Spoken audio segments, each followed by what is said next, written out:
सभी का स्वागत करती हूं भारत 24 पर। मैं हूं आपके साथ पूर्णिमा मिश्रा और वक्त है इंडिया स्टोरी का। नरेंद्र मोदी एक ऐसा नाम जो देश का यकीन है, जो देश की गारंटी है, जो देश का भरोसा है। और इसी भरोसे ने भारत में विकास की एक ऐसी गाथा लिखी जिसे पढ़ने के लिए दुनिया भारत आ रही है। प्रधानमंत्री नरेंद्र मोदी के विजन ने देश में विकास की ऐसी गंगा बहाई जिससे आम आदमी से लेकर हर एक वर्ग को लाभ मिल रहा है।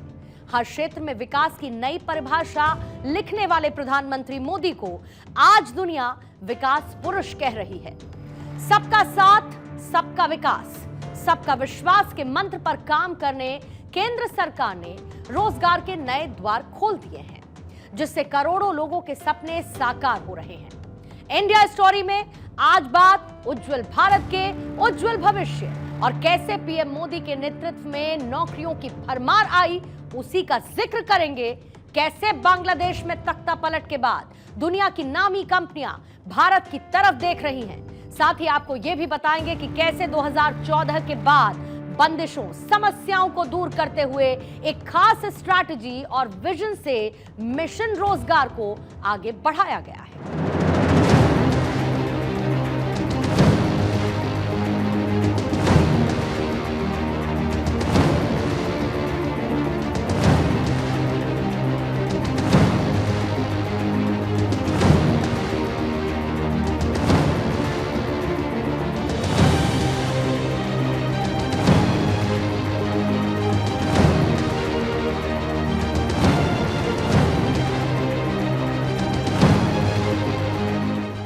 आपको याद होगा जब इंदिरा गांधी इस देश की प्रधानमंत्री थी तब यह कहा जाता था कि भारत की अर्थव्यवस्था एक हाथी की तरह है जो शान से चलती तो है लेकिन इसकी रफ्तार धीमी है और हमेशा धीमी ही रहेगी। हमारे देश के नेताओं ने भी लंबे समय तक स्ट्रैटेजी नहीं बदली और कट कॉपी पेस्ट में विश्वास करते रहे, लेकिन अब समय बदल चुका है। सरकार अर्थव्यवस्था को बूस्ट देने के लिए सख्त फैसले ले रही है, जिसमें उसे जनता का भी भरपूर साथ मिल रहा है। भारत का टारगेट साल 2027 तक टॉप 3 इकोनॉमी में शामिल होने का है, जो बहुत जल्द हकीकत में बदलने वाला है। और यह सब कुछ संभव हो रहा है नौकरी यानी कि रोजगार की बदौलत। अब आप सोचिए कि हमारे देश में सबसे ज्यादा तादाद युवाओं की है। युवाओं से जुड़ा हुआ सबसे बड़ा मुद्दा है एम्प्लॉयमेंट का। यह मुद्दा चुनाव से लेकर बजट तक छाया रहता है। भारत में पिछले 10 साल में रोजगार के क्षेत्र में जो क्रांति आई उसका लोहा दुनिया ने भी माना है।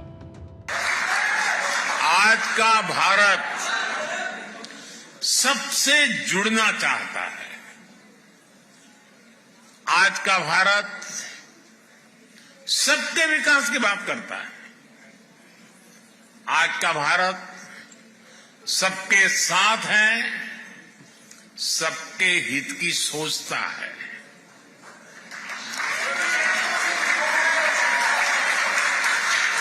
हमें गर्व है कि आज दुनिया भारत को विश्व बंधु के रूप में सम्मान दे रही है।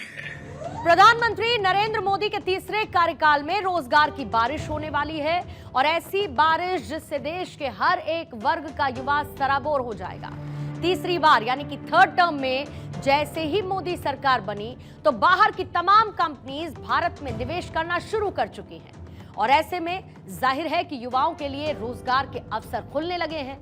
मसलन ये कि एप्पल भारत में नया आईफोन प्लांट खोलने वाला है और इसके पीछे टाटा ग्रुप का मेड इन इंडिया प्लान है और इसकी वजह से पूरा का पूरा सीन चेंज हो जाएगा।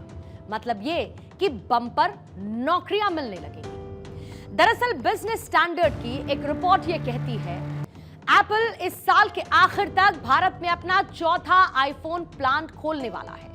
एप्पल के मुख्य कॉन्ट्रैक्ट मैन्युफैक्चरर यानी कि टाटा इलेक्ट्रॉनिक्स नवंबर में प्रोडक्शन को शुरू करने के लिए तैयार है। टाटा इलेक्ट्रॉनिक्स ताइवानी ईएमएस कंपनी विस्ट्रॉन का यूनिट का अधिग्रहण करने के बाद तमिलनाडु के होसूर में फैक्ट्री का इस्तेमाल अपने दूसरे आईफोन असेंबली प्लांट के तौर पर करेगी। 250 एकड़ के इस प्लांट में आईफोन लॉन्च करने की तैयारी जोरों पर है और टाटा इस फैक्ट्री में 6000 करोड़ रुपए इन्वेस्ट करने वाला है। इस फैक्ट्री में काम करने वाले 50% कर्मचारी महिलाएं होंगी, यानी कि आधी आबादी की हिस्सेदारी। यह नया प्लांट एप्पल को अपनी सप्लाई चेन को लोकल बनाने और टाटा के साथ अपनी पार्टनरशिप को स्ट्रेंथन करने में मदद करने वाला है। अब आप ये सोच रहे होंगे कि टाटा और एप्पल से हमें क्या फायदा होगा। दरअसल टाटा और एप्पल का ये जो प्लांट है वो शुरू होने से लाखों लोगों को मिलेगा रोजगार और एक चेन एस्टैब्लिश होगी जो कि इससे जुड़ा है उसे नौकरी मिलेगी। और खास बात यह है कि जब ये प्लान शुरू होगा तो आधी आबादी को भी यानी कि महिलाओं को भी पूरा अधिकार मिलेगा, क्योंकि जैसा कि मैंने पहले जिक्र किया कि यहां पर 50% कर्मचारी भारतीय महिलाएं होंगी। आज का भारत स्पीड, स्केल और सॉल्यूशंस यानी कि 3S के मंत्र पर काम कर रहा है और ये सब कुछ संभव हुआ प्रधानमंत्री मोदी के सुपरविजन की बदौलत। आजादी के आंदोलन के समय हमारे स्वतंत्रता सेनानियों ने समृद्ध भारत का सपना देखा था। आज हर भारतीय उस सपने को साकार करने के लिए जी तोड़ मेहनत कर रहा है। भारत ने लक्ष्य तय किया है कि 2047 तक खुद को भारत, विकसित भारत बनाने का संकल्प लेकर के हमारा देश आगे बढ़ा। केंद्र सरकार की पॉलिसीज की बदौलत बड़ी बड़ी कंपनीज भारत में प्लांट से लेकर कंपनी खोलने के लिए बेताब हैं, यानी कि निवेश करना चाहती हैं वो भारत में। सुरक्षित माहौल और सिंगल विंडो मोदी सरकार के आने के बाद ही इन इन्वेस्टर्स को मिल पाई है और जाहिर है कि उनको ये लगता है कि जो भारत है वो आज टॉप कंपनीज की पहली पसंद बनने के लिए तैयार खड़ा है। आइए थोड़ा सा आपको रिवाइंड करते हैं और पीछे लेकर चलते हैं और साल 2017 का जिक्र करते हैं। दरअसल भारत में एप्पल का आईफोन का प्रोडक्शन 2017 में शुरू हुआ था। डिवाइस की जो मैन्युफैक्चरिंग कंपनी है फॉक्सकॉन, उसने चेन्नई के पास श्रीपेरम्बदूर में आईफोन एसी बनाना शुरू कर दिया था और इसके बाद के सालों में नए iPhone model made in India थे। इन्हें एप्पल के 3 कॉन्ट्रैक्ट पार्टनर्स यानी कि फॉक्सकॉन, विस्ट्रॉन और पेगाट्रॉन ने एक्सपोर्ट भी किया। पिछले साल अक्टूबर में टाटा ग्रुप ने विस्ट्रॉन फैक्ट्री को $12.5 करोड़ में खरीदा था और केंद्र में मोदी सरकार 2014 में बनी। इसके बाद टेलीकॉम से लेकर टेक्नोलॉजी के क्षेत्र में जबरदस्त क्रांति आई। 5G हो या फिर चांद पर तिरंगा लहराना, ये सब कुछ मोदी सरकार में मुमकिन हुआ। साल 2017 में पहले आईफोन का प्रोडक्शन भी केंद्र सरकार की पॉलिसीज की बदौलत ही मुमकिन हो पाया। युवाओं का हाथ मजबूत हो और हर हाथ में हो रोजगार, इसके लिए मोदी सरकार की प्रतिबद्धता है और यही वजह है कि साल 2017 में एक साथ 50,000 युवाओं को नौकरी के नियुक्ति पत्र दिए गए और उन्हें मुख्य धारा का हिस्सा बना दिया गया। देश में लाखों युवाओं को भारत सरकार की नौकरी देने का अभियान लगातार जारी है। आज 50,000 से ज्यादा युवाओं को सरकारी नौकरी के लिए नियुक्ति पत्र दिए गए हैं। ये नियुक्ति पत्र आपके परिश्रम और प्रतिभा का नतीजा है। मैं आपको और आपके परिवार को बहुत बहुत बधाई देता हूं। अब बात करते हैं साल 2023, 24 और आरबीआई के आंकड़ों से मिली जानकारी की।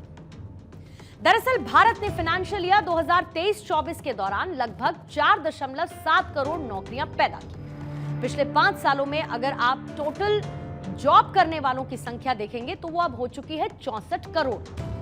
फिर साल 2019 और 20 में रोजगार करने वालों की संख्या थी 53.44 करोड़। फिर फाइनेंशियल ईयर 2022 और 23 में कृषि हो शिकार और मछली क्षेत्र में 25.3 करोड़ लोगों को रोजगार मिला।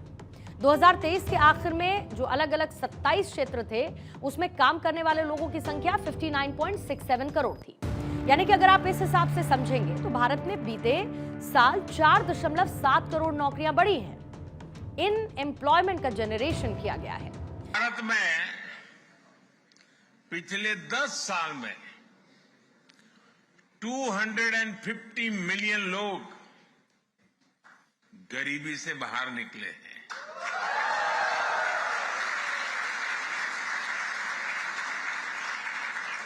और 250 मिलियन मतलब ये संख्या फ्रांस, जर्मनी और यूके की टोटल पॉपुलेशन से भी ज्यादा है। वहीं आरबीआई ने अपनी वेबसाइट पर जो डेटा रखा है वो वाकई में भारत कैसे बुलंदियों की सीढ़ियां चढ़ रहा है उसको बयां करता है। आंकड़ों में संपूर्ण भारतीय अर्थव्यवस्था के 27 उद्योगों को शामिल किया गया है। मसलन इसमें शामिल है कृषि, इसमें शामिल है व्यापार और वित्तीय सेवाओं यानी कि फाइनेंशियल सर्विसेज, और उसमें काम करने वाले लोगों की संख्या 2023 और 24 में 6% की बढ़ी है, जबकि इससे पहले वाले फाइनेंशियल ईयर में 3.2% के लगभग वृद्धि हुई। पिछले 5 सालों में कुल रोजगार 2019-20 के 53.44 करोड़ से बढ़कर 64.33 करोड़ हुआ है। रिपोर्ट के मुताबिक साल 2021 और 22 में 24.82 करोड़ लोग कृषि, शिकार, मछली से जुड़े थे, जबकि 2022 और 23 में यह आंकड़ा 25 करोड़ के पार जा पहुंचा है। कोई भी स्टोरी समय के साथ आगे चलती है, लेकिन उसमें पीछे का जिक्र होना जरूरी है। तो आइए थोड़ा सा और पीछे चलते हैं और सरकारी आंकड़ों के मुताबिक भारत ने साल 2017 और 18 से लेकर 2021 और 22 के दौरान 8 करोड़ से अधिक रोजगार के अवसर पैदा किए। कोरोना महामारी को मात देकर हमारा देश फिर से उठ खड़ा हुआ और करीब 2 करोड़ से अधिक रोजगार को जनरेट किया गया। आज के दौर में स्टार्टअप से लेकर आर्टिफिशियल इंटेलिजेंस और बैंकिंग सेक्टर में नौकरियों की भरमार होगी, जिसमें थिंक टैंक कहे जाने वाले भारतीयों का देश से लेकर विदेशों तक दबदबा होगा। देश सेवा में लीन प्रधानमंत्री मोदी देश के विकास की रफ्तार में ऐसे पंख लगा चुके हैं जिससे भारत तरक्की की राह पर तेजी के साथ दौड़ रहा है। 10 साल के कार्यकाल के बाद प्रधानमंत्री मोदी उसी ऊर्जा, उसी विजन के साथ अपने तीसरे कार्यकाल में काम कर रहे हैं और भारत हर एक क्षेत्र में विकास की नई ताबीर लिख रहा है। विदेशी कंपनीज की पहली पसंद है भारत और यहां पर मिलने वाला ईज ऑफ डूइंग बिजनेस। साल 2024 के जून महीने में 15,300 से अधिक कंपनीज ने भारत में अपने यूनिट को सेटअप करने के लिए रजिस्ट्रेशन करवाया। इसमें 7 विदेशी और 4 सरकारी कंपनियां शामिल हैं, जो कि बड़ी संख्या में इंफ्रास्ट्रक्चर में इस्तेमाल होने वाली मशीनों को बनाती हैं। यूके की कंपनी ऑगरटाक यूरोप लिमिटेड ने भारत में ऑपरेशन शुरू करने के लिए रजिस्ट्रेशन करवा दिया है, जो कि अर्थ ड्रिल और अटैचमेंट बनाती है, और जर्मनी के किनशोफर ग्रुप का हिस्सा है, जो कि ट्रक, क्रेन और इसके साथ ही एक्सीवेटर के लिए अटैचमेंट बनाती है। जापान की टोमो इंजीनियरिंग कंपनी लिमिटेड इस लिस्ट में शुमार है, जो कि मशीनरी और केमिकल मैन्युफैक्चरिंग करती है। जापानी कंपनी कावारा इंडस्ट्रीज ने भी अपना रजिस्ट्रेशन करवा लिया है और यह कंपनी इंफ्रास्ट्रक्चर बनाने और उसके मेंटेनेंस के काम को देखती है। रूस की हेवी मशीनरी बनाने वाली कंपनी और यूएई के एनर्जी ग्रुप ने भी भारत में ऑपरेशन शुरू करने के लिए रजिस्ट्रेशन करवाया है। ये कंपनीज भारत में नई टेक्नोलॉजी लेकर आएंगी और इंफ्रास्ट्रक्चर सेक्टर में काम कर रही भारतीय कंपनीज की पूरक बनेगी। विदेशी कंपनियों का भारत आना भारत के मेक इन इंडिया और आत्मनिर्भर भारत अभियान की सफलता की ताकत को दिखाता है, और इन्हीं कंपनीज के रजिस्ट्रेशन करने से यह साफ संकेत है कि आने वाले दिन में हर हाथ में रोजगार होगा, और यही प्रधानमंत्री मोदी की पहली प्राथमिकता है, जिससे देश के युवा और महिलाएं सशक्त बनेंगे। इधर पड़ोसी मुल्क बांग्लादेश में संकट का फायदा भी भारत को मिल सकता है। कपड़ा इंडस्ट्री के अच्छे दिन आ सकते हैं, जिससे रोजगार के मौके भी बढ़ेंगे। दरअसल तख्ता पलट के बाद बांग्लादेश के उद्योगों पर जाहिर है कि असर पड़ा है। मानो कि कारोबार लगभग ठप सा है। बांग्लादेश में बिजनेस बंद है और यही वजह कि दुनिया भर के कपड़ों के खरीदार भारत की तरफ रुख कर सकते हैं। और अगर ऐसा होता है तो भारत में टेक्सटाइल इंडस्ट्री के अच्छे दिन आ जाएंगे। इससे न केवल कारोबार बढ़ेगा बल्कि भारतीयों को रोजगार के मौके भी मिलेंगे। बांग्लादेश में जितनी टेक्सटाइल इंडस्ट्रीज हैं उनमें से 25% इंडस्ट्री भारतीयों की है। और एक्सपर्ट्स क्या बताते हैं? एक्सपर्ट्स ये बताते हैं कि बांग्लादेश संकट की वजह से दुनिया भर के कारोबारी भारत में अपने ऑर्डर की संख्या को बढ़ा देंगे। ये भी एक्सपर्ट्स बताते हैं कि भारत एक्सपोर्ट करने की क्षमता को भी बढ़ा सकता है इस दौरान। और दूसरी तरफ बांग्लादेश में जिन भारतीयों की मैन्युफैक्चरिंग यूनिट लगी है वो उसे भारत में शिफ्ट कर सकते हैं। अगर ऐसा होता है तो यह भारत के लिए फायदे की बात होगी और इससे न केवल कपड़ा उद्योग बढ़ेगा बल्कि लोगों को रोजगार भी मिलेगा। बांग्लादेश में संकट के बाद वहां का कपड़ा उद्योग तमिलनाडु के तिरुपुर जैसे शहर में शिफ्ट हो सकता है। तिरुपुर में देश की कई कपड़ा इंडस्ट्रीज हैं जहां पर लाखों लोग काम करते हैं। जानकार ये भी बताते हैं कि बांग्लादेश में जितना कपड़ा एक्सपोर्ट होता है अगर उसका 10 से 11% हिस्सा तिरुपुर जैसे शहरों की तरफ मुड़ जाए तो भारत के टेक्सटाइल बिजनेस में हर महीने 300 से 400 मिलियन डॉलर की बढ़ोतरी होगी। यानी कि अगर आप इंडियन करेंसी यानी कि रुपए के हिसाब से समझें तो 2515 से लेकर 3354 करोड़ रुपए का फायदा सीधे सीधे इस छोटे से बदलाव के साथ होगा। ऑर्डर ज्यादा मिलेंगे तो रोजगार के अवसर भी पैदा होंगे और कंपनीज में नौकरियों के नए द्वार भी खुल जाएंगे। भारत का कपड़ा एक्सपोर्ट 1.3 से 1.5 बिलियन डॉलर के बीच है और बांग्लादेश में इस वक्त जो तनावपूर्ण हालात हैं उसकी वजह से जो शाही एक्सपोर्ट्स हैं, इसके साथ ही House of Pearl Fashion, JJ Mills, TCNS और गोकुल दास इमेजेस, इसके साथ ही अंबतूर क्लोथिंग्स, ये तमाम कंपनीज हैं जो कि भारत की तरफ देखने लगी हैं। और अगर सब कुछ ठीक रहा तो आने वाले दिनों में ये कंपनियां भारत में प्लांट लगाकर काम करेंगी जो हिंदुओं पर आघात करने वाले बांग्लादेश की कट्टरपंथी जमात के मुंह पर तमाचा होगा। साल 2030 तक भारत का टेक्सटाइल और इसके साथ ही एपरल बिजनेस का आकार उसका सर्कल 350 बिलियन डॉलर का होने की उम्मीद है और इसमें हर साल 10% CAGR ग्रोथ का भी अनुमान है, ऐसी एक्सपेक्टेशन है। भारत दुनिया का तीसरा सबसे बड़ा टेक्सटाइल और साथ ही एपरल का एक्सपोर्टर यानी कि निर्यातक है और कपड़ा उद्योग से लाखों लोगों को देश में रोजगार भी मिलता है। दुनिया में कई टेक्सटाइल कैटेगरीज में भारत की गिनती टॉप 5 रैंकिंग में होती है और इसका एक्सपोर्ट 100 बिलियन डॉलर तक पहुंचने का अनुमान भी है। कपड़ा और टेक्सटाइल इंडस्ट्री देश की GDP में 2.3%, जो कि इंडस्ट्रियल प्रोडक्शन में 13% और निर्यात में 12% का योगदान देता है। यानी कि 2030 तक भारत में कपड़े उद्योग का GDP में योगदान दुगना होकर लगभग 5% होने का अनुमान है। लाल किले की प्राचीर से प्रधानमंत्री मोदी ने 2047 का विजन बताते हुए एक रोड मैप दिखाया। शानदार नेतृत्व, कुशल प्रशासन और ग्रेट विजन की बदौलत जहां पर देश तेजी से ग्रोथ करेगा तो रोजगार के अवसर भी बूस्ट करेगा। देश की आजादी के 100वें साल यानी कि 2047 तक भारत को विकसित राष्ट्र बनाने का लक्ष्य है और यह सब कुछ संभव हो रहा है हर हाथ में रोजगार देकर। और यही है भारत का विजन, यही है भारत की स्टोरी यानी कि इंडिया स्टोरी।